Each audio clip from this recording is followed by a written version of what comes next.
Coming up on 5 Minute News. Brazil set to lose its third health minister as pandemic death toll rises.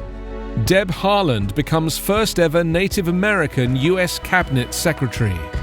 And jet fuel from waste dramatically lowers emissions. It's Tuesday, March 16. I'm Anthony Davis. The Brazilian health minister Eduardo Pazuello is set to be sacked after an inglorious 10-month tenure during which more than 260,000 Brazilians have been killed by a coronavirus outbreak that his government stands accused of catastrophically mismanaging. When the far-right president Jair Bolsonaro named the army general his interim health minister on May 16 last year, nearly 15,000 Brazilians had died of COVID-19.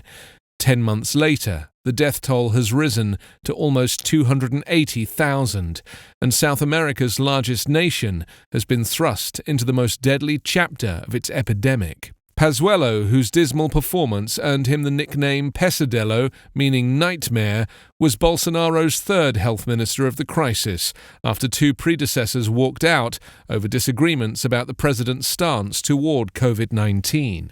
From the outset, Bolsonaro has trivialized the disease, which both he and Pazuello caught as a little flu, and torpedoed efforts to contain it through social distancing, lockdowns, or mass vaccination.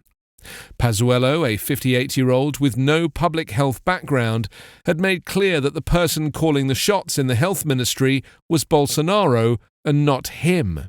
It's simple. One gives the orders and the other obeys, he said of his relationship with the president last October, after Bolsonaro overruled his attempt to buy 46 million shots of the Chinese-produced vaccine CoronaVac. Even so, it is Pazuello who now faces the most immediate risk of sanctions over his response to the health emergency. Few believe Pazuello's departure will herald a dramatic shift in the government's behavior towards what is widely considered the worst public health crisis in Brazilian history.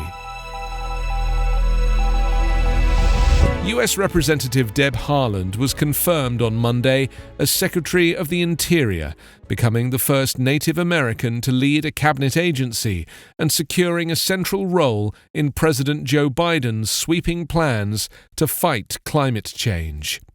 The U.S. Senate confirmed the New Mexico Democrat 51-40 after she clinched support from Republicans, including South Carolina Senator Lindsey Graham, Alaska Senators Lisa Murkowski and Dan Sullivan, and Maine Senator Susan Collins. Haaland became one of the first two Native American women elected to Congress in 2018. Her ascension to the cabinet followed weeks of campaigning by Native American tribes and environmental groups in support of her historic appointment. She faced resistance from Republican lawmakers who grilled her at a two-day hearing last month about her involvement in pipeline protests, her support of the Green New Deal climate resolution, and the Biden administration's pause on new federal drilling leases.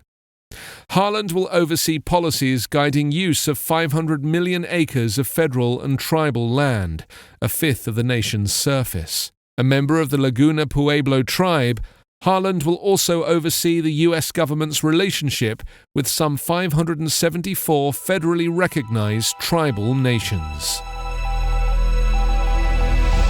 A new approach to making jet fuel from food waste has the potential to massively reduce carbon emissions from flying, scientists say. Currently, most of the food scraps that are used for energy around the world are converted into methane gas. But researchers in the U.S. have found a way of turning this waste into a type of paraffin that works in jet engines. The authors of the new study say the fuel cuts greenhouse gas emissions by 165% compared to fossil energy.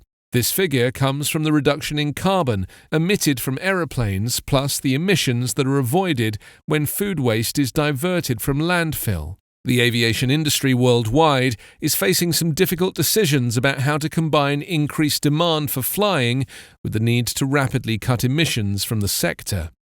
In the US, airlines currently use around 21 billion gallons of jet fuel every year, with demand expected to double by the middle of the century. At the same time, they have committed to cutting CO2 by 50%. Current methods of making green jet fuel are based on a similar approach to making biodiesel for cars and heavy goods vehicles. Now, researchers say that they've developed an alternative method able to turn food waste, animal manure, and wastewater into a competitive jet hydrocarbon. Much of this material, termed wet waste, is at present turned into methane gas. However, the authors found a way of interrupting this process, so it produced volatile fatty acids instead of CH4. When the two forms were combined, they were able to blend 70% of the mixture with regular jet fuel, while still meeting the extremely strict quality criteria that federal authorities impose on aircraft fuels.